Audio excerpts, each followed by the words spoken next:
Hi, guys. Welcome to another episode of Radio 815, the podcast dedicated to discussing the world of writer director J.J. Abrams as well as his greater Bad Robot universe. I'm your host for this week. My name is Marcelo Inostroza, and I'm joined as always by my fellow co host, Matt Crandall. Guys, this is nothing new for us. This is our first ever live stream. So before we actually get to what we're going to talk about on today's episode, I just want to ask you, Matt, what have you been watching this week? Yeah, welcome anybody who is listening to the audio version. If you're listening as you normally do to our J.J. Abrams Universe podcast, we are doing a video. So check us out on YouTube. We are going to be streaming every week live talking about Duster, which of course we're going to get to. We're going to get to J.J. Abrams' brand new show, Bad Robot's first full on show in quite a while. But since we're doing a live stream, I thought it'd be nice to just check in and see what we've been doing. Obviously, Duster. Today we're doing this episode, the premiere episode, 6 days after it premiered. So I think last week it was one of my most anticipated shows. But right now is like a very TV heavy time of year where there are tons of finales and lots of stuff going on. So I thought it would just be fun. Usually when we record our episodes, me and Marcelo kind of shoot the shit a little bit and talk back and forth about what we've been watching. So, just to get into it before we tackle everything about Jim Ellis and his band of, thieves that he's running with, it'd just be nice to sort of touch base. And I just want to give a shout out that, this week, obviously Duster was very important. I watched a really great show on Amazon that nobody is talking about, called Overcompensating. That is a comedy about this college kid who's closeted, who's not quite sure if he should come out. And it is super funny, really charming. It's an A24 production. Marcelo's dude, James Vanderbeek, makes an appearance in a couple episodes. So anybody who likes college comedy, teen shows, it feels like, kind of edgy, but like really smart, really funny, really heartfelt. So that's on Amazon, and I watched all 8 episodes this week, and it was really good and just a really charming. It is like got gross out humor in it, but if you're looking for something light and you like teen shows and college shows, like it reminded me a lot of the ABC Family show Greek, but this is like the hard R version of it. But really, really great cast. And one of the guys, another show that I've been really into lately, on Apple, John Hamm's Your Friends and Neighbors, has been really good. And a dude who's on that, Corbin Burnson, is on the show that we are going to talk about today. So when he popped up in Duster, I was like, oh my gosh, this dude is everywhere. Corbin Burnson, ever since Psych brought him back like 15 years ago, dude has been working. Marcelo, have you been watching anything other than, I know, a new Bad Robot show? You had to check it out more than once. I only had time to watch it once. Marcelo, luckily, he's going to be the point person on this one because he watched it a couple of times. Yeah. Look, look. I've only watched it twice, and if you guys have been listening to the podcast on the audio for a while, you guys know that I don't retain much, but I should be good for this episode. I'm so happy that you mentioned that show about college on now streaming on Amazon because I heard about that show just a couple of days ago while I was streaming to TikTok, wasting my life away. What? Nice. Yeah. One of my favorite writers recommended it, so I will definitely be checking that show out. I'm normally not a comedy guy, but any recommendations from Crandall, I take with a serious note of consideration before he twists my arm and he's like, "Dude, you should watch this." Other than that, keeping it focused on Apple TV Plus.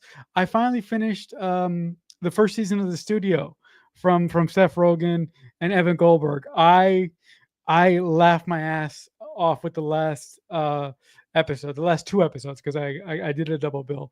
That show is so much fun, and that show has been an inspiration for me to actually want to pursue my dreams of being a writer in Hollywood and hopefully one day making my own TV show. But I love the satirical nature of that show. I don't know if you're caught up with the studio, Matt, but I haven't watched the second part, the actual finale. I watched the part one of the CinemaCon episode, and like I love the show. It's one of my favorites. It's just yeah, so funny, and the CinemaCon episode part one at least was incredible, and they've just been like ramping up and up and up, and they have more yeah. cameos every episode, and you're like, oh my gosh, this is unreal, and it's so inside baseball, but yet, I think if people don't know the ins and outs of Hollywood, or don't realize that, like, when they run into Matt Bellany on the street, that he actually has a podcast that's a real podcast Yeah. about stuff. Like, if you don't know that, I think the show still works, and that's kind of a miracle that it's still just really funny, even if you don't know all the inside stuff. But if you do, then it takes it to another level. Yeah, I mean, with the second to last episode of this season, I look, and like I said a couple minutes ago, I'm not a comedy guy generally, but I was laughing my ass off in stitches. I couldn't breathe with some of the madcap stuff that they were doing. It was just really really enjoyable. I did while I was watching the episode, I did have a like a step back moment and go, huh? This actor is in this show. What did you think of the Franco of it all in the episode? Because Seth Rogen does have a past with a certain family member from that family, and I'm like, maybe they, maybe they maybe they reconnected privately, and that's why his younger brother or older brother is on the show right now. Because Well, so that seems very odd. Right. It is strange because we know that James Franco and Seth Rogen used to be best friends and creative partners, and they have split because of the stuff that went on in James Franco's private life. Dave Franco has been friends with Seth Rogen almost as long. And so, like, Dave Franco was in the Neighbors movies that Seth Rogen and Nick Stoller and all these people, Ike Barinholtz, were all in. And so, like, I think that, even though there has been this falling out with James, I think Dave is still buddies with Seth. And I do honestly think that, like, even if you are still cool with your brother, if your brother did what James Franco did, you can kind of understand when other people in the public eye don't want to be cool with it in the public Right, eye, right? right.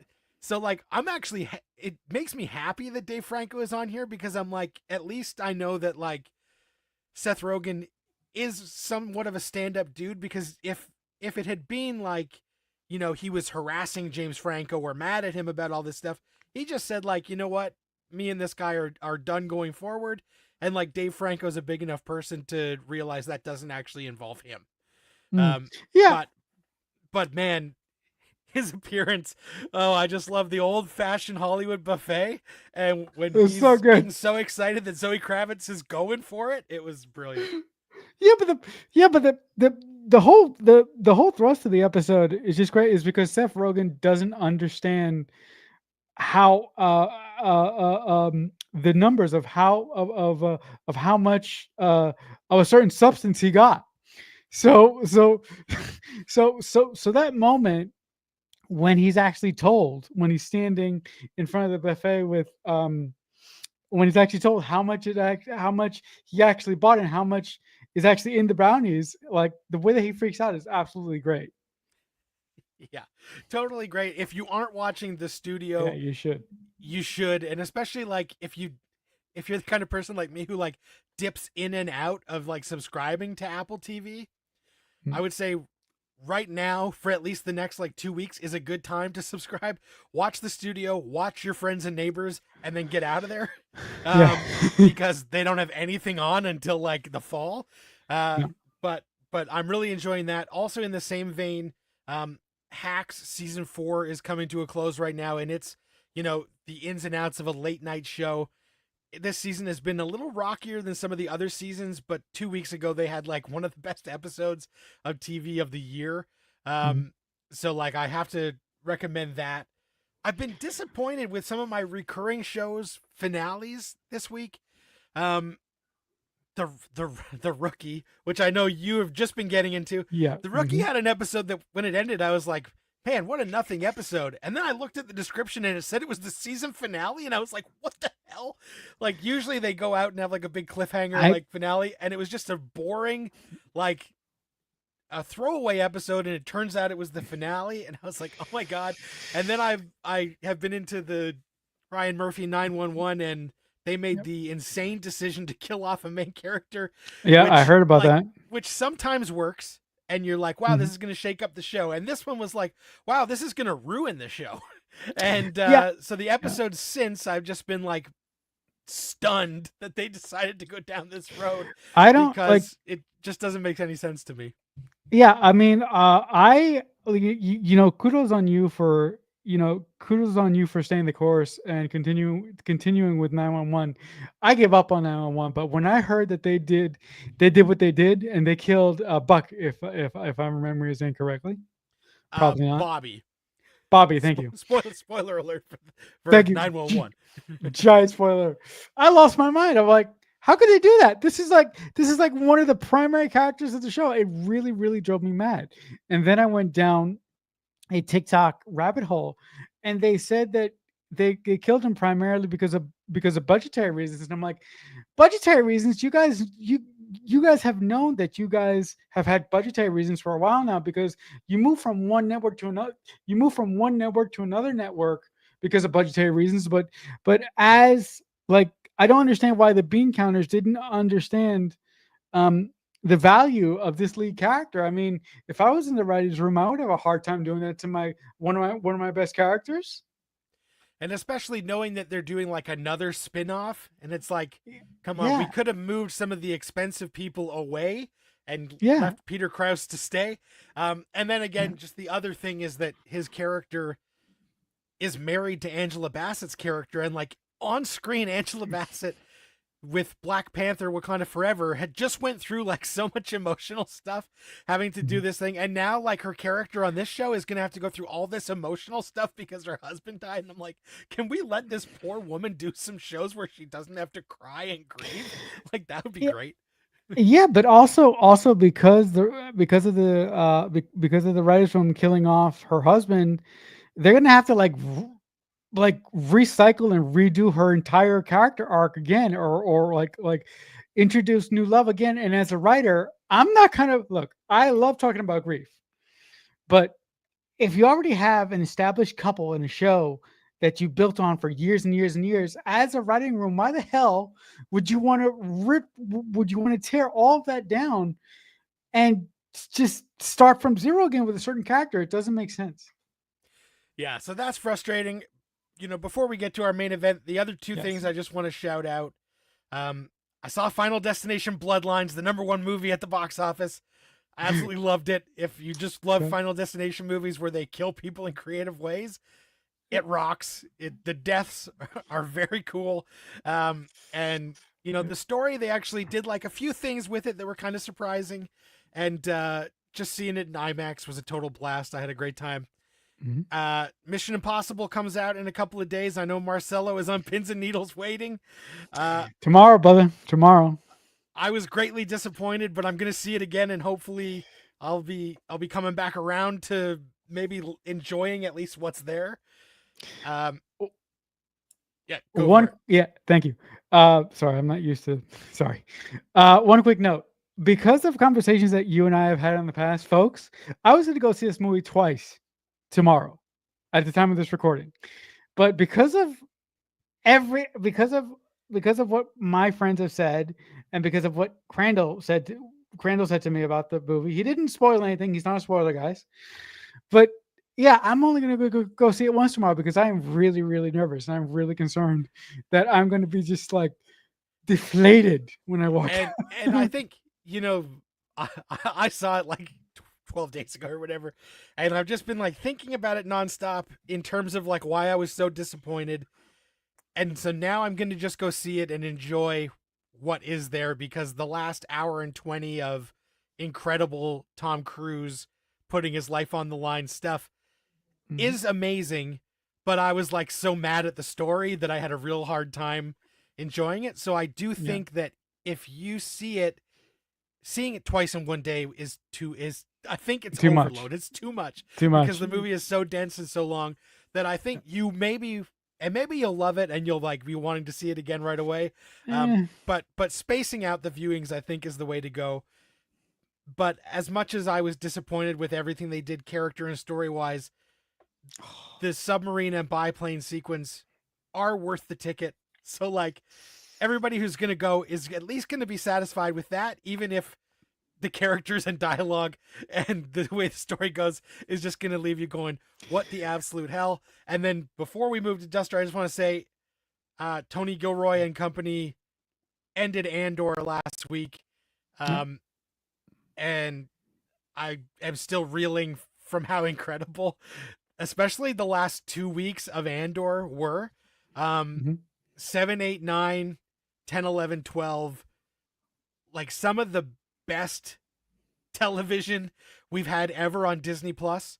Some of the best, most effective Star Wars, and the way that everything gets wrapped up and leads right into Rogue One, and then the way that the final shot of the series is an absolute dagger to the freaking heart. That's gonna recolor that final shot of Rogue One. Just unbelievable stuff. Yeah.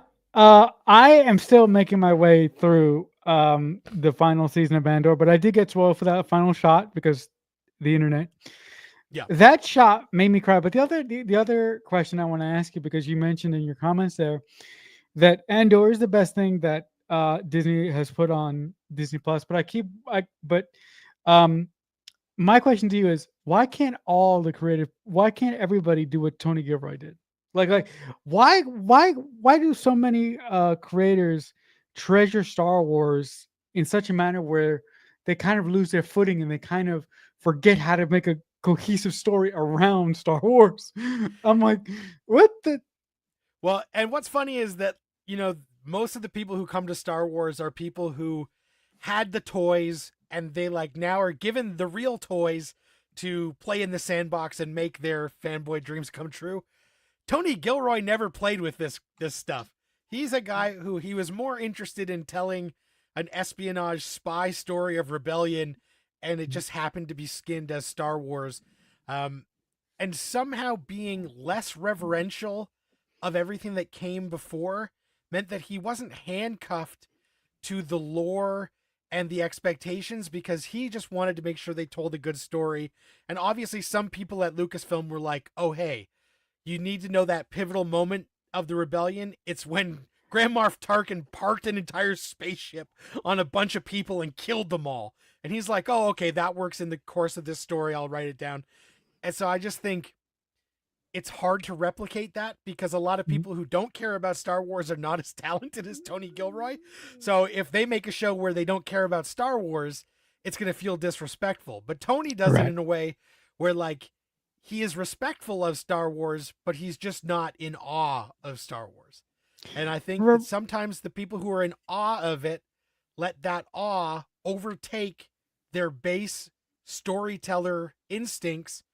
And sometimes it works out great. You watch the first 2 seasons of Mando and you're like, this is working great. We're hunky dory. You watch the 3rd season and you're like, we got too in awe of all the lore and we got watered down and mixed up because we were trying to tie too many threads together and please too many people.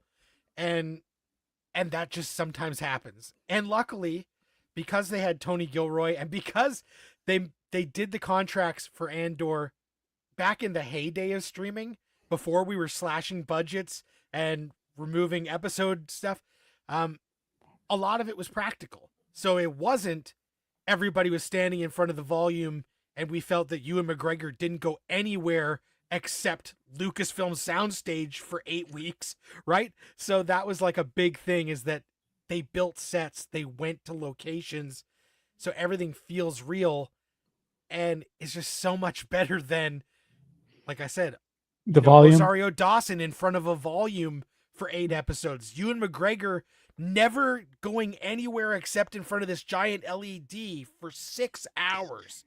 Like, that's the stuff that kills me. Yeah, and and unfortunately shows like Kenobi and shows like Ahsoka, they look too clean to me. But when you watch Ando, everything looks dirty. Everything looks lived in. Why does it look that way? Because they shot on location. Because Yep. the Yep. the areas that they shot in were probably dressed to look dirty, or they actually were dirty before they got there. Right. Dirty or dusty, as we are going to talk about. Yep. I think, we can now shift into the very first episode of Duster, a brand new show from co-creator J.J. Abrams. Guys, this is what we've been waiting for around here at Radio 815. It's not that Bad Robot hasn't had any shows since we started this podcast. What year did we start this podcast? 2021 or 22? Whatever it was. I want to say 2021. That's what I'll Yeah. say. They have had like Presumed Innocent, right? Was a show produced by Bad Robot, but it was executive produced by JJ. This is a show that he co-created with LaToya Morgan. This very first episode he co-wrote with her. So this is from the ground up, a Bad Robot joint that the main guy has his fingerprints on. And if you weren't sure, they made the lead of the show freaking Sawyer from Lost, Josh Holloway, which, like, welcome back to TV, the most charming scoundrel ever. So, like, anybody who loves Lost, obviously you love Sawyer. If you watched Lost and didn't love Sawyer, I don't think you watched Lost. Like, you know what I mean? And he has done other things like Colony and some other stuff. And even like when he was in Ghost Protocol, something about he just hasn't popped in a lot of these other things that he's tried to do. And in this show, right off the bat, he's cruising around in a cherry red Duster with a little kid, a precocious, plucky little girl.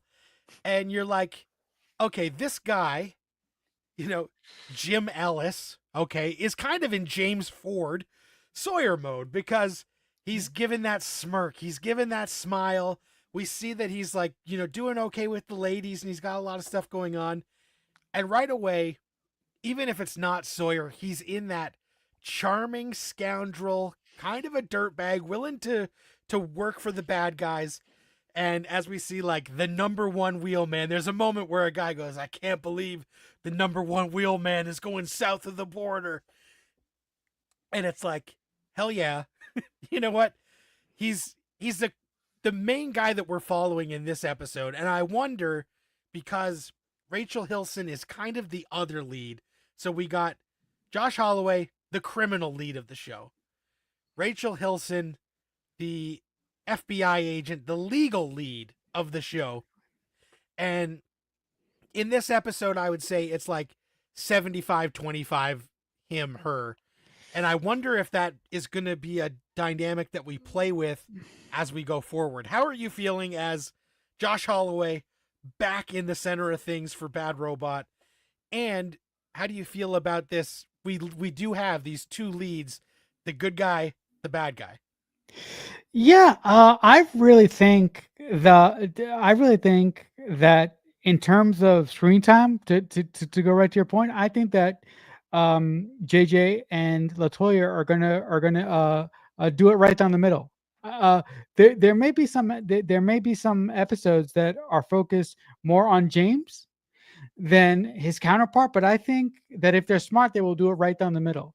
But look, I really loved this episode all the way through because this episode, like you said, had the JJ flavor that other Bad Robot products that we've talked about in the past didn't. They just had this happy-go-lucky JJ zing to them. I don't know what it was, but it was so nice to see one of my favorite creators of all time come back to a medium that he hasn't been directly a part of for like the past 6 years. It was just so cool. Like, and also I really like the way that this episode was directed, is specifically the opening when we first meet the precocious FBI agent who wants to distinguish herself within the FBI in the 70s. The director does a fantastic thing. She's just talking to two of her superiors, and she's basically telling them why she should be considered to be a part of the FBI, and why she wants to be a part of the FBI, and why she wants to investigate a specific crime boss. But as the scene goes on, the director of this episode pushes in on her face, and I think that's such a great visual cue to sort of tell the audience probably the pressure and probably the chip that she has on her back as one of the first women in the FBI. And it's said in the scene by the two FBI jerks who are interviewing her, every office that they applied her to rejected her. So she can only go one place. And that place is Phoenix, which happens to be the place where Jim is and where he's playing the wheelman. The other thing that I loved about the opening of this pilot is immediately when we switch over to Phoenix, the editor does a Bad Robot staple where you have a title card, but the title card is 3D, so you go through it. So they pulled a fringe. I love that. That is so cool. And look, that is something really nerdy. And unless you're a Bad Robot staple, you you'll be like Marcelo, what the hell are you talking about? But if you've been listening to the show for for as long as we've been doing it, you probably know what I'm talking about. But Matt, what do you think about that opening transition? Well, I thought that was great, and I thought that the direction overall was really well done. So it's directed by Steph Green, who worked on Watchmen. As I say, Bad Robot Connection. She directed some Watchmen. She directed some episodes of The Americans with Kerry Russell. So like, she's got some ties, and because we were trashing them, she also did direct a couple episodes of Ahsoka and Book of Boba Fett. But Steph Green is a really talented TV director who's like making a name for herself. And obviously like Watchmen being so powerful and pivotal, it makes sense. And I just like that everything here, it feels authentic to the period. Like the production design is really good. We do feel like we're in the 70s. The costuming is great. It feels gritty. I would say the only thing I didn't love about the way that like everything, the cars are cool, the clothes are cool. The music, which I like wanted to love, was basically like somebody typed in like the most cliched 70s songs that appear in film and TV, and like those are the ones they got. So like I just kept being like, really? I just want to celebrate another day of living. Like that's in everything that takes place in the 70s. And then like later there was another couple of songs where I was like, I don't know, like we picked like the laziest choices for the time period.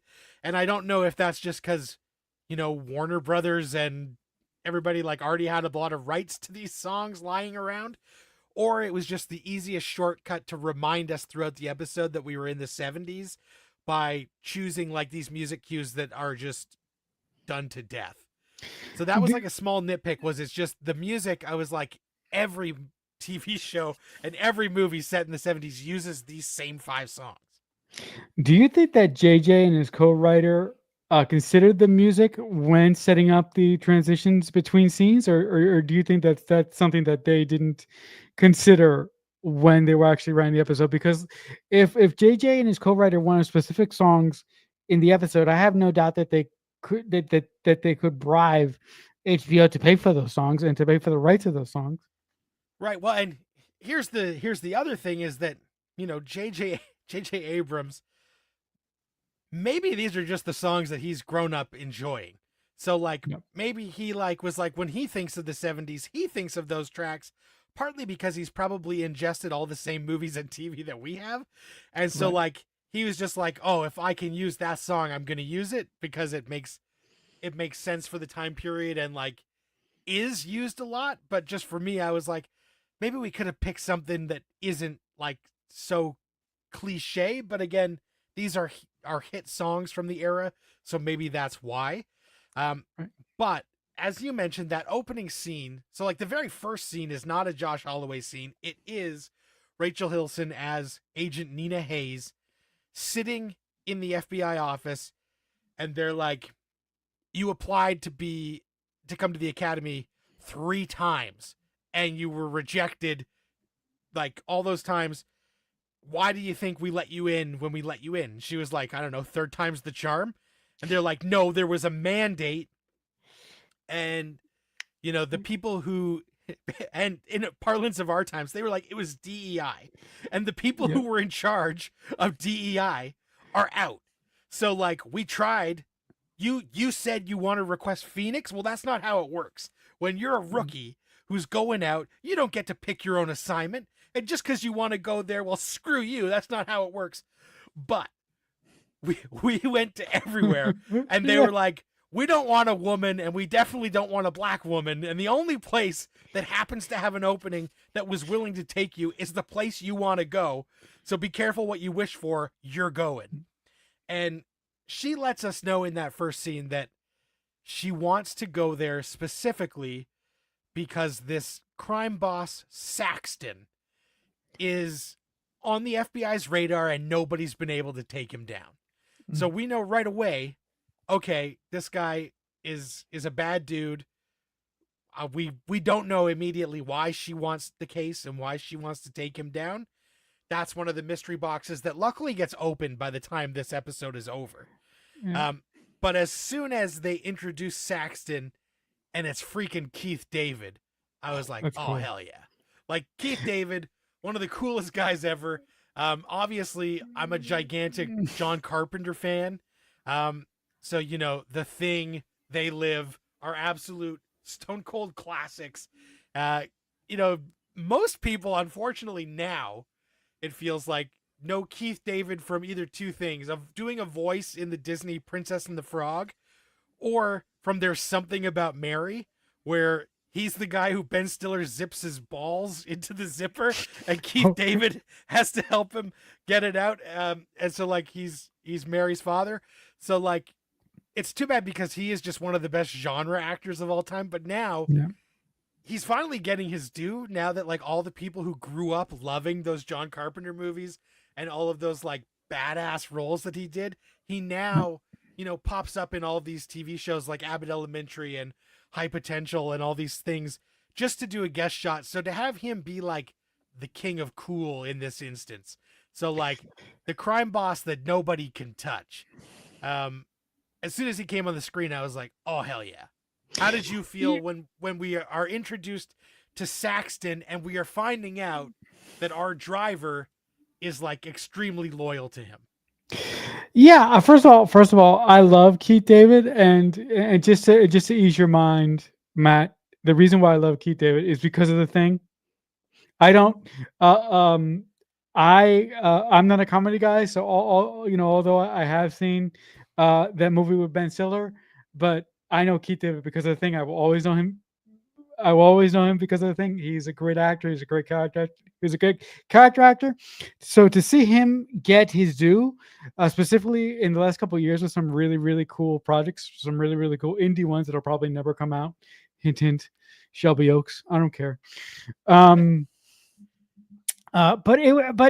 Saxon as a character seems so interesting, and he seems like he has so many layers to him, because normally when you see projects talking about mob bosses or procedures or anything like that, the character seems so empty. But JJ, along with his co-writer, do such a good job at making this bad guy seem so genuine and so kind-hearted. I don't know if that's the actor or if that's the way that or if that's the way that he was instructed as a character, but I really really like the way that he was played in this episode. And also uh with Jim being a part of his crew for the past 16 years, it really built up a conflict of a moral conflict when Jim is given the opportunity to basically rat on the man who has been essentially supporting him for the past 16 years. So I thought that the way that JJ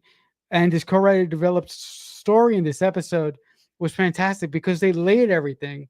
Every scene felt like it every scene felt like it flew sorry. Every scene felt like it naturally swim into the other one. Nothing seemed forced or nothing seemed like it needed to be there to push the story forward. Everything just went the way it was supposed to go. And I just really love that. Yeah, I really liked that, how we're introduced to the big boss is that Jim, while he's out with who she calls him Uncle Jim, but immediately we find out that this is actually his daughter and she does not know that she Yeah. is his daughter. Luna, they're driving around, and of course this is the 70s, so cell phones thankfully are not a thing. And so like Payphone. people go off the grid, they got to use the payphone. They can be 2 hours late and somebody shows up and they're like, "Where were you?" And it was like, "Oh, I was busy." Like, "Sorry, we couldn't get in touch with you." So I do like that. But so they go through a drive-through. The kid is cute and plucky and asks for the cinnamon chips or whatever, and they drive, and like Jim drives, right? So Luna's there as he's driving, and we see that he's transferring something, and when he gets to the place where he's supposed to bring it, I That I was so hate disgusting. disgusting medical shit. So like, my other favorite show this year is The Pit. It has terrible medical stuff on it, but as soon as they uncrated this heart and they were like cracking this dude's chest open, I was like, no. I was like, like, why are we doing this? I was like, please tell me that this show is not about Josh Holloway transporting organs every episode. Otherwise, I am out. Like, I cannot do this if that's what it's going to be. So thankfully, it's only this scene. And as they put the new heart in, he like literally is looking into the eyes of the guy that they're operating on. And I was like, Jesus, what is happening here? But so we find out that this is Saxton's son, who just got saved with this heart transplant that was, not on the books. It was an emergency under the table surgery. So like where this heart came from, if they told us, I might have been cringing and moaning too much to have heard. But we then have like a family sit down where Saxton's daughter is there. Jim is at one of the heads of the table. Saxton is at the other. And they're like, thank you. You brought us the heart in time. My son is saved. Like, this will not go unnoticed. You're doing a good thing for the family, right? Yeah. How did But you feel about that? Where like we are seeing him at the other head of the table.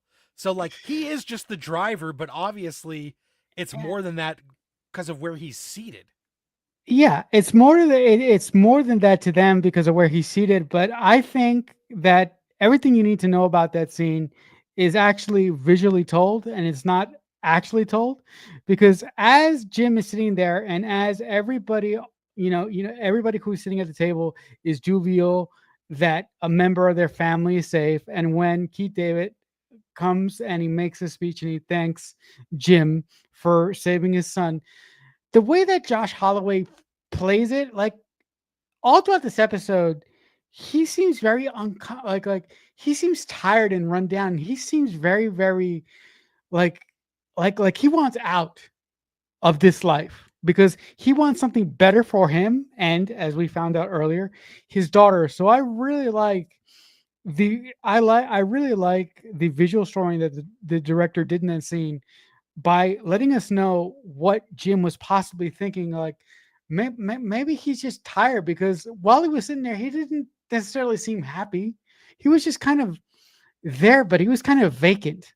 Like, that's the way that I took it. How did you take it? Yeah, I did feel like he was a little checked out, and even like he's not thrilled that he took part in this illegal heart transplant or whatever, right? Like, and it may just be that he is now at this point where Luna is old enough that they can actually have a relationship, and he's starting to realize that he might want that full time, where he doesn't just want to be Uncle Jim. He would rather have something steady, less dangerous, where he can be a full-time part of this girl's life, and I think that that's what we were meant to infer. And obviously by the end of this episode, we're definitely supposed to pick up on that. Yeah. But I like that we see him doing that, and he seems kind of tired, which is why when Nina shows up to the agency in Phoenix and immediately is like, I'm going to go after this guy that we know is working for Saxton, Jim Ellis. And they're like, just don't. He's not going to go for it. You're going to blow it. And of course, she gets there and she meets Awan at first, who's Navajo. And he's like, I'm Navajo. I'm surprised that you're, and she's like, a black woman. And he's like, oh yeah, I was a little surprised. and he's also like kind of happy because, you know, obviously this is the 70s. This is Phoenix, Arizona. We see immediately the other agents don't take either of them that seriously. She requests some files and everybody's dragging their heels. She says she's going to bring Jim Ellis in to try and flip him. Everybody's dragging their heels. And the head person in charge of this office, of course, immediately we're happy to see him, Greg Grunberg, good old Greggy. He can't be, if it's a JJ pilot, if Greg Grunberg doesn't show up in some capacity, I'm going to be shocked. And you know, he's looking good. This was before he just recently announced that he has alopecia. I saw like a live stream where he was like, "Hey guys, guess what? I have this, and like I now don't have any hair." Oh wow! So like, shout out to Greg. Hopefully he's doing well with his alopecia diagnosis. But here he's got, you know, either a nice wig or a good head of hair going. But just seeing Grunberg, and as she is trying to navigate the new work environment, and all these white guys are just stonewalling her, like, it's so frustrating, but like it puts us right in her shoes, right? Because we're like these bureaucrats and everybody is not giving her the right respect. They make fun of her like, what are you, 12? And yeah, she's young, but that doesn't mean that she's not good at this, as we find out. Right. And so I did like that one of the mystery boxes that they kind of throw at us at the end is she's like, hey, where are the files from the guy who was working on this before? And they're like, that guy's gone. And she's like, okay, but where are his files? And like the whole time she's waiting for these files. And then at the end, we get this list. And it's a list of all the files, and they are all missing. And Awan is just flipping through empty folders, and he's like, there's nothing here. And so that's one of the mysteries of the show. Like, what was in these files? Where did the files go? Who in the FBI office is working for Saxton and is like the mole on the inside? Because obviously something is happening by the end of this first episode where we're like, these files can't all go missing. Like, that's not possible unless there's a mole. Yes, they can. This whole episode, I was really, really, really, really like really disturbed with the way that the other FBI agents in the office were treating the new recruit that just came to this office trying to do some good. And at every turn, like Matt said, she just got like stonewalled the whole way. Like, listen, it was wonderful to see Greg Grunberg, Greggy, back in a Bad Robot project again, because that made my heart smile so much. But I wanted more of him. He like showed up for like the first scene when Nina walks into the office, but then he kind of just went away. But I do have a theory though. I bet you Nina's superior agent, I bet you that guy is dirty as hell, because every time that Nina brought up Saxton and every time that she tried to get some headway on this case and bringing charges against Saxton for reasons that we'll find out later, this guy stonewalled her.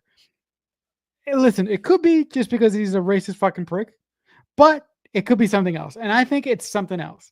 And you mentioned how these files can go missing, right? I bet you Saxton has more than one mole in that office. I bet you it's more than one person. Well, and by the end, we do see a cop peering through binoculars, and we're wondering what's up with this and who is he working for and what's going on. So that's like the very end of the episode. But, you know, part of me is just resistant to think like, yeah, right now it seems like it's her immediate superior, that dickhead who's just so smug and shuts her down, that it can't be that simple, that there's got to be something like, else. Could it be Greg? Could it be like Grunberg is like somehow got leverage on him and he's helping disappear this, because we immediately like Grunberg and we immediately think that he is eventually going to try and do the right thing? because even there's a point where he's like, guess what? You screwed up and nobody wants you here. So like pack your bags. You're going to go somewhere else. Um, but then by the end, he is shaking her hand and says like, good work. You got him. So I'm just wondering, like, he was pretty quick to just say like, it's not working out here. We're going to get rid of you. And I just wonder, was that pressure from everybody else? Or like, does he have some sort of, secrets we don't know about? Maybe Greg is trying to run an internal, and maybe Greg knows how dirty his office is, and maybe he's trying to run his own investigation on the side. But he knows if he plays his hand, he'll end up dead, like everybody else, like all these other agents that have gone missing. Right. Now, there's a lot of stuff that goes on in this episode because we see that Jim is a driver, but he also gets tasked with other things for Saxton. And one of those things is he has to get some blackmail material so that they get this guy, they drug him. He's using this woman who, like, obviously he's got a history with, but she's got like a boyfriend who's like this big dude with like a Bob Ross looking fro. And so they drug this guy, take him to a hotel. She poses naked. They take photos so that they can use it as blackmail material that he then turns over to Saxton. And Saxton's like, oh, thanks for getting this. If we couldn't have got this, we would have had to kill him. And Jim is like, whoa, wait a minute, what? Because the main hook of the series that rears its head is we find out Corbin Burnson is, I keep wanting to say Sawyer, is Jim's dad. We find out that Jim's dad is married to a woman who hates him. She absolutely hates Jim, so much so that she drops a dime to Agent Hayes about where he's going to be and what he's going to do. And through this, we find out that Jim had a brother who also worked for Saxton. Nina has dug up all this information that the two brothers worked for Saxton. One of the brothers died. He died in a van explosion that they think was just a freak accident. Now, Nina thinks that this wasn't a freak accident. This was a hit. And luckily, there is a surveillance tape, which in the 70s, I'm like, this seems like a real Reach. This is a bit reach. of a stretch, because this is like something that nowadays, of course, there would be surveillance. But I'm like, why were they surveilling this van with a camera in the 70s? Yeah. Also, the setup of where Nina is showing Jim the footage is in the back of a car. I was like, no, that they couldn't do that in the 70s. So no. these things were kind of TV conveniences, but it's like the pilot. We got to establish It's this fine. stuff, so I'm willing to fine. roll with it. But It's so fine. they eventually track down the tape. So like there is a whole search for the tape, and like the dick FBI agent is like, you can't look for this tape. They find it. They watch the footage, and of course, it shows that the explosion in the van was not caused by a gas leak. It was from underneath the van, which means that somebody had set explosive charges under the van. And she shows this to Jim and says, it was a hit. Saxton killed your brother. The reason that I, Agent Nina Hayes, know this is because my dad used to work for Saxton until Saxton had him killed in like the exact same way. Yeah. And so this is a moment where Josh Holloway, it's like his world is like crashing down, but he kind of has to believe her because he's seen the video evidence. But as he says, when he finally agrees to work for her as a double agent, as an informant, he says, I'm actually doing this because I want to prove you wrong. Because this guy has been like, not quite a father, because he does have a father, but like this guy has taken me under his wing for so long that he wouldn't do that to me. By killing my brother, he would have to know what kind of damage that would inflict. And I don't believe he would do that. So I'm going to work with you so that I don't have to go on the run. I can have a relationship with my daughter, and I will turn evidence in, but my evidence is hopefully going to exonerate this guy. And so he's doing a bad thing that, like, obviously if this police officer who saw him signing the document runs and snitches, he's going to be in trouble. But from Jim's point of view, and for him to make this work with his, like, moral code, even though he is a criminal, it's because he thinks he's going to do it to exonerate Saxton by bringing her this information. Do you honestly believe that he believes that? Or is this the lie he's trying to tell himself and she doesn't push because she knows that clearly he has to know that this is fantasy land?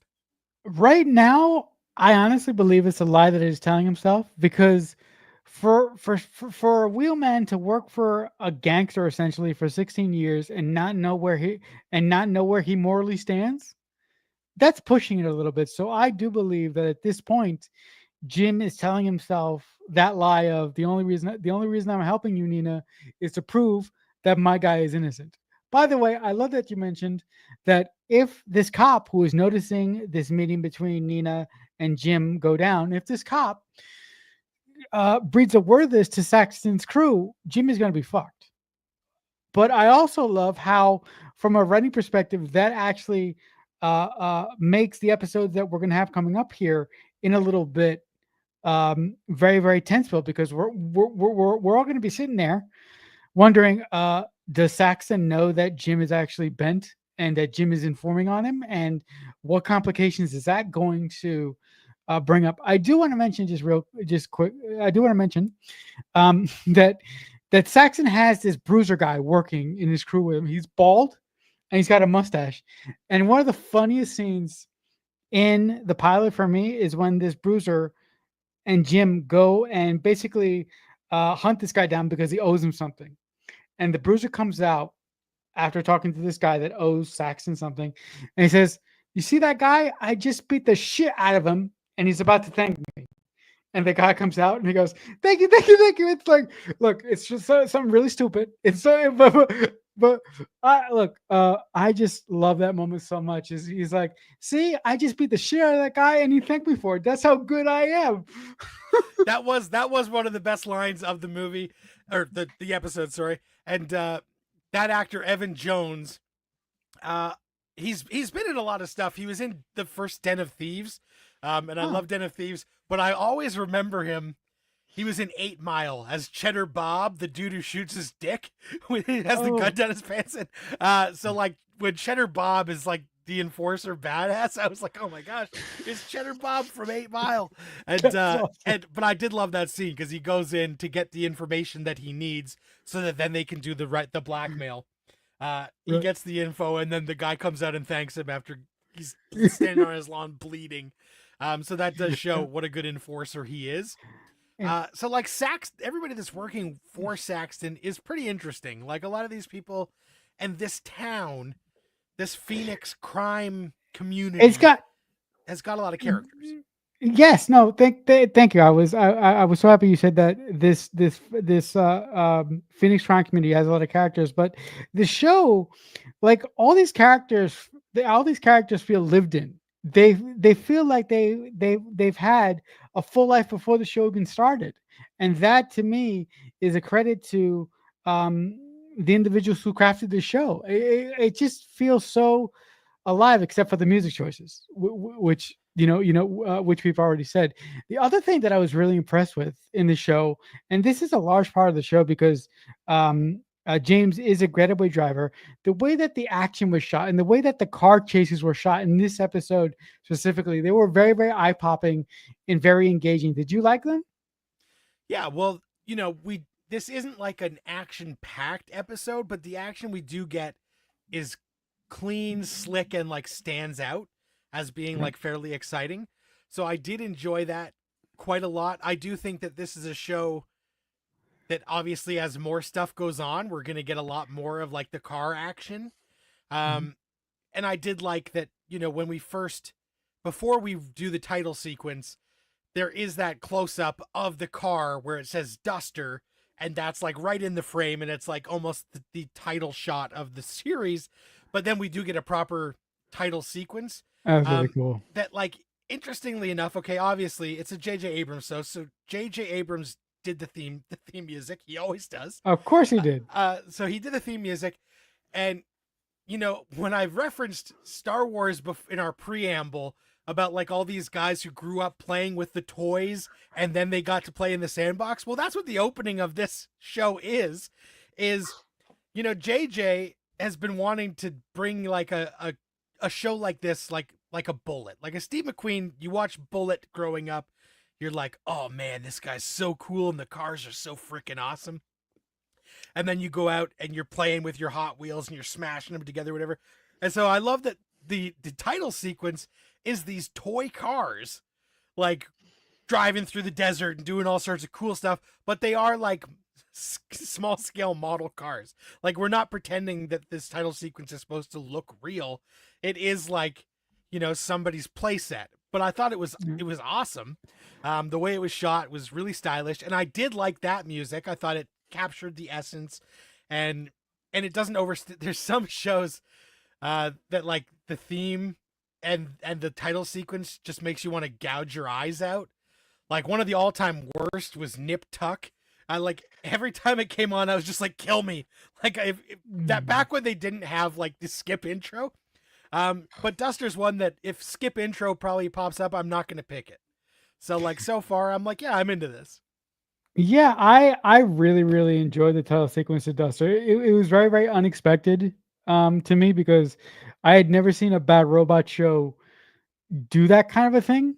So for them to do that from an editorial standpoint was really really fascinating to me. The other thing that I've been pondering, you mentioned early on that most Bad Robot shows have like a giant mystery box, and a lot of bad robot shows also have tiny mystery boxes. And JJ's work always, he shows us one thing, but as the story goes along, it turns out to be something else. So I'm wondering, do you think that Saxton is on the surface a son of a bitch, and he could have killed Jim's brother? He could have killed he could have killed a lot of people. But do you think that he is a double agent working for somebody else, or do you think that he is a prototypical bad guy?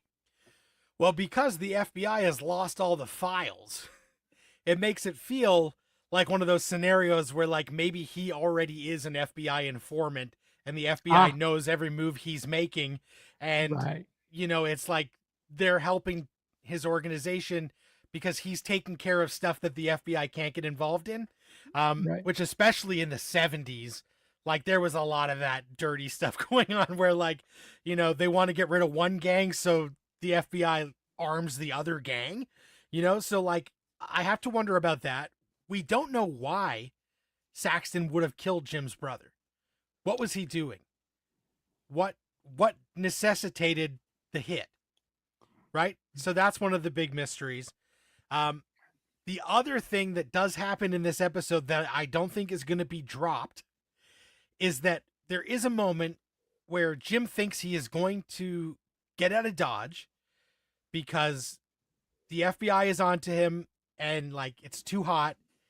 He signs up to go be a driver for, I can't remember the name of the character, crazy somebody, like some maniac down in Mexico. Yeah. Right? So like the Gustavo Fring of Mexico. Yeah. And but it's not a verbal agreement. He signs in blood that he's going to work for this guy.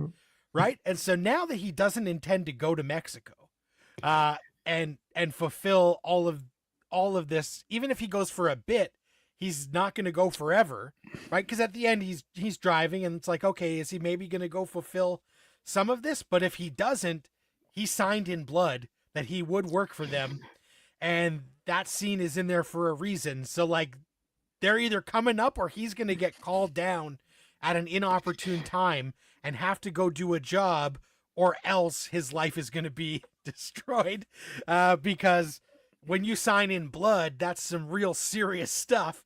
That's not just, a verbal agreement. But I do love when, he does that because he thinks he's getting out of town, but then he has to open that other door where he's now going to stay for the daughter. But even when he thinks he's getting out, he's like, if you get any envelopes of cash from Mexico. They're from me. And, his baby mama is like, okay, you don't need to do that. And he's like, well, yeah, I will. Like, I am a stand-up guy. So even if I'm gone, you're going to be getting cash for this kid. And I did really like the touch of, he knows that the kid likes pandas, and he sees The that ring. coin operated machine, Yeah. and he spends all of his quarters to get it. Like, that was a real sweet, That like, was in really the good. middle of a job, he's doing this to try and get the kids. So, like, it shows us that he does have like a soul. But like, how bad is what's gonna happen with Mexico? Are they gonna send the twins up to get him or what? I think that's exactly what they're gonna do, because Jim has two problems. Has two possible massive problems at the end of this episode. One, he could show up to work tomorrow at Saxon's crew, and the cat could be out of the bag that he's going to be an informant, which means that he has to be which means that he can't trust anyone and he has to be on his toes. The other thing is that when James signs this agreement with the Gustavo Fring of Mexico, the guy that basically the guy that basically works for this Mexican cartel king says that guy is expecting him to be there in a week. So if he doesn't show up in a week, they're going to come down and shoot him and kill him. So not only may Saxton be worried about one of his all-time guys turning coat and informing on him, but I think that James is going to have a bigger problem. He's going to have the Mexican mafia after him for not being a man of his word and not coming down to Mexico to work for them. So I'm like, Now because I want to know. I want to know.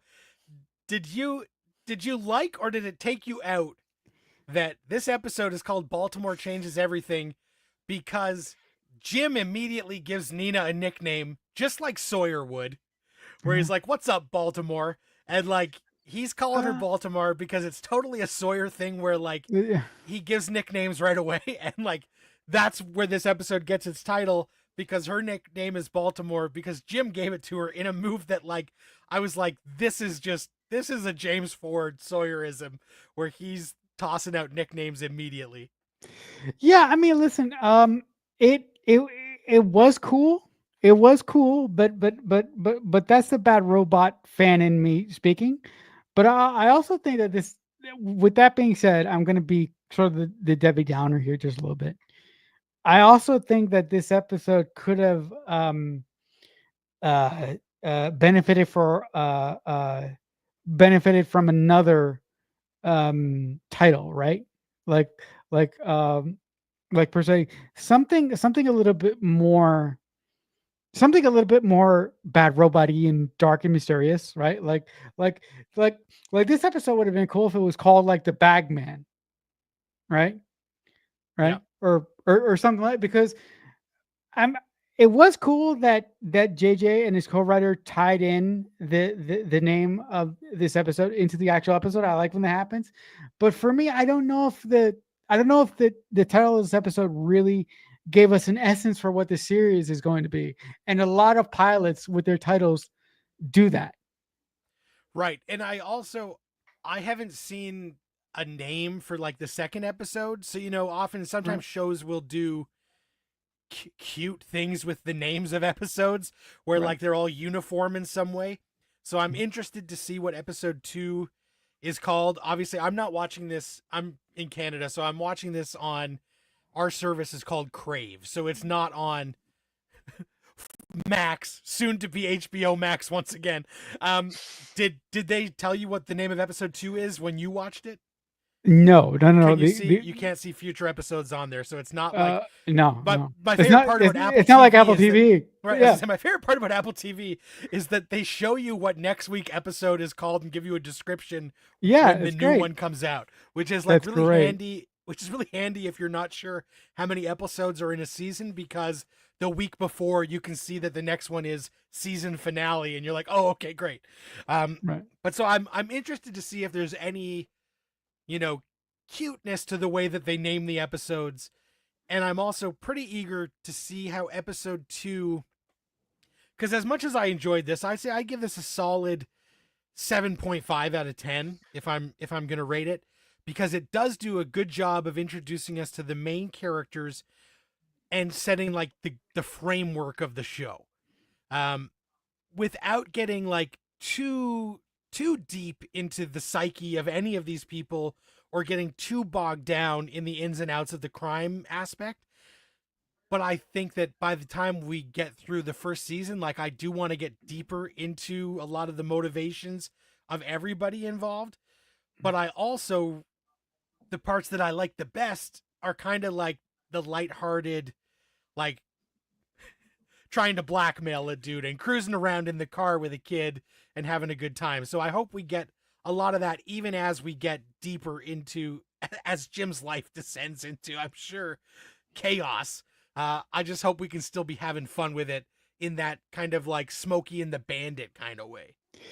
Yeah, listen, I do think that we're gonna have uh I do think that the episodes that we have moving forward are going to be, to take your wording, Smoking the Bandit. I do think that we're gonna have that buddy cop sort of style with Nina and Jim as we go forward. My main concern with the show, I love this pilot and I love where we're going, but the premise of the show is it is very narrow to me. So I want to see how JJ and the writers room are going to make this world expand after they deal with the Saxon thing, and after they open that mystery box of what really happened to Jim's brother, who really killed him, and after they deal with the Nina storyline as well. Like what are the writers going to do to potentially get a second season out of the show? Now I know that's crazy, folks.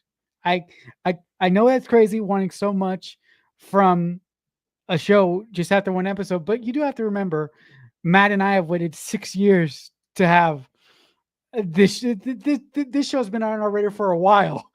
So Well, and you know, the honest truth is that like they started filming elements of this 4 years ago. So like it took a right, long time right, to get to our right, screens, right. 4 years. with a lot of revisions to the first episode and like what the show was going to be. Right. And even like they filmed this, obviously there were strikes and a bunch of considerations going on, but like this has been in the can for a little bit of time. Um, Right. so my main hope is Concern. that, well, Oh, it's not quite a concern. I hope that, I think this is an 8 episode season or whatever it is. I hope that it tells a complete story, because they can leave the door open for more. And I think that the way that they will do that is just if Jim and Nina end up working together, uh, like let's get Jim to infiltrate some crew somewhere else to take someone else down, is kind of like the thing that oh, you do, that's right? a great idea. I didn't think about it. It's so simple. Why didn't I think about Right. that? That's so simple. So like hopefully because it's the 70s, like nobody's going to find out that it was Jim who took Saxton down, but No. obviously his reputation is still out there that like Mexico knew he was the best wheelman. So probably people in New York City have heard of him as being the best wheelman.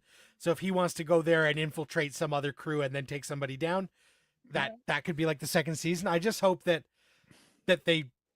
they don't Alcatraz us. That they Oh, thought like, if we only get 8, we got to make sure that when people watch these 8, they're going to be satisfied. Because even though this is coming out week to week, thank God.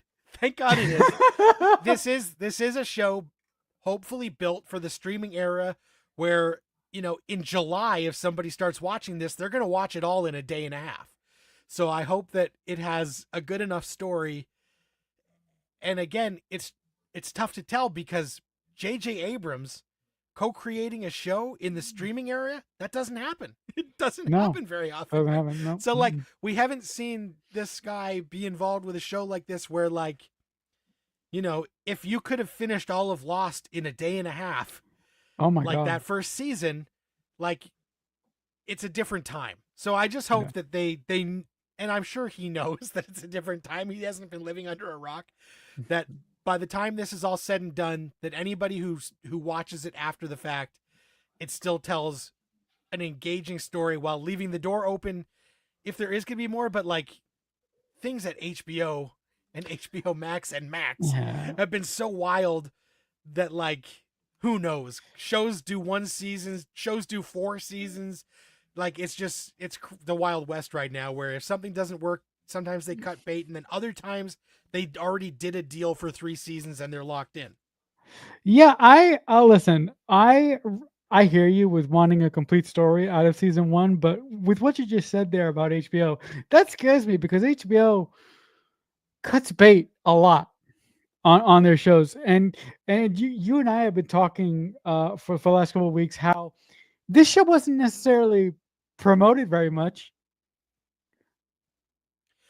It wasn't. So like this is a show that they are hoping is going to be a Can you? word of mouth I'm hit. sorry. I'm sorry. I just got a call. Can you repeat that again? This is a show that they are hoping will be a word of mouth Okay. sensation, right? Because Okay. they didn't spend the money on it, which Mhm. meant that they kind of didn't know what to do with it because it's a Max show. It's Yeah. not on HBO on Sunday nights. I'm surprised because HBO Sunday nights has a big gap coming up once Last of Us ends. Yeah, And they I'm should have like, pushed it, right? why didn't you guys hold this? But it's obviously it's contract things that certain stuff can't air on HBO proper and whatever. It's above my Yeah, well, it's that's above my pay yeah, grade. But yeah. but That's not going to be a I problem in a couple weeks anyway. I hope that they have a big enough window with the talent that they don't have to make a decision on this show until like September, Okay. because it's going to have to be a word of mouth kind of thing. And we just saw this with Max, with The Pit, that started off like, it had some marketing and like whatever, but by about mid-season, the word of mouth on this show was so huge that it became like a sensation. Like TikTok was going crazy. Everybody was all in on The Pit, and it was like an organic thing where like people were watching it and they were telling their friends like, you got to watch this show. So I think that's kind of the vein that Max is in right now because they don't have the money to advertise and go crazy on the promotion, Hmm. because for every show that is like The Pit that works and has whatever, there's like 5 other Max shows you've never heard of that did 1 season and faded away. Now, Right. Right. luckily, critically, this show is not doing bad. It's not Shogun or anything, but like, I don't think it's going to be an Emmy player, but it's not an embarrassment, and hopefully the people who like it will start to talk it up. And as much as we hate to admit it, there are a lot of normal people who, when they hear the name J.J. Abrams, they don't think, oh, hell yeah, I got to watch that. They Mhm. think, oh, God, the guy who ruined Star Wars and Star Trek? No, thank you. Right? Yeah. And you know that that's not my stance. Nope. But That's not. but I think it'll be interesting to see what happens with this show, because Yeah. I just hope that HBO, well, Max, I hope that the people at Max. Max have long enough on the contract windows that they can wait and see if this actually does anything before Mhm. having to make the decision. Because sometimes these shows start and like they don't have a big window. They have like 3 weeks that they have to decide whether it's going for a second season or it's getting canceled. And sometimes that doesn't tell the whole story. Yeah. Like if the contract's allowed, do you think that Max is going to make a decision and tell us by like episode 5, maybe? Well, let's put it this way. If this ends up becoming like a word of mouth hit and like people are talking about it, then they would announce good news early, right? Yeah. Um, It's if the numbers are abysmal that's not good. and nobody's talking about it, then they are just going to quietly on a Friday afternoon, they'll just be like, "Oh yeah, by the way, Mm. that show's gone." So like we'll have to wait and see. But I'm pumped for episode 2. I All right. said I gave this about a 7.5 out of 10 for the pilot. What Did are I give you you my rating? rating? I did. What are you rating Baltimore Changes Everything? I am giving this episode. I'll go with you this time. I'm giving this episode a 7. Great start. I wasn't over the moon with it, but I really, really, really enjoyed a true bad robot project from the ground up, and I love that my guy is back. I love that he's actually writing something again, and I love that he's on our TV screens again. That is so cool. Yeah, it's a double for me because JJ is back and so's Josh Holloway, and it's like, all right, great. The Kings who were promised are back together, and I'll be interested to see what happens as we go forward. So, guys, if you are checking this out, we are going to be doing each episode live in this format here on YouTube. You could be listening to this on Spotify later or whatever, but if you are and you want to see us chat and get in on it, come and join us on the live streams. They are going to be every Wednesday at 4 p.m. Eastern time. All right. So today is Wednesday, May 21st, when we are recording this. Duster episode 2 comes out tomorrow at 9 p.m. Eastern. We are going to be talking about it next Wednesday at 4 p.m. So that's the time. If you guys want to do that, please check us out on our socials, on Spotify, on YouTube. Like, follow, subscribe, tell your friends. If you know anybody else who's dusting it up, let them know that we're talking Duster, because we're hoping you can join us. Get in the car. We're going for a ride. If you guys want to get in touch with me, not possible. But if you want to log some movies, I am watching movies. I am on letterboxd.com/MDC3000. So you can see my Mission Impossible Final Reckoning rating on there and go 2.5. I thought he rated it 3, and I keep changing between 2.5 and 3, and I'm seeing it again tomorrow. So maybe it'll bump up to a 3.5. Maybe it'll drop down to a 2 out of 5. We'll have to find out. You can jump on Letterboxd and check it out. If you want to get in touch with Marcelo, there are many more avenues to do that. Marcelo, tell the people how they can do that. If you want to get in touch with me, you can reach me on the website formerly known as Twitter, but now they call it X. I'm at QuickFanatic88. And guys, if you like the show that we put on today and you want to send us an email directly, we do have an email. It's called, it is radio815 at AOL.com. So if you send us an email while we're covering Duster, we will give you a live shout out on the next live stream that we do next Wednesday. Perfect. So that's that. Next week, episode 2 of Duster. Same bat time, same bat channel. Thanks a lot for checking this out. If you did, until next time. Until next time, as always, we'll talk back soon.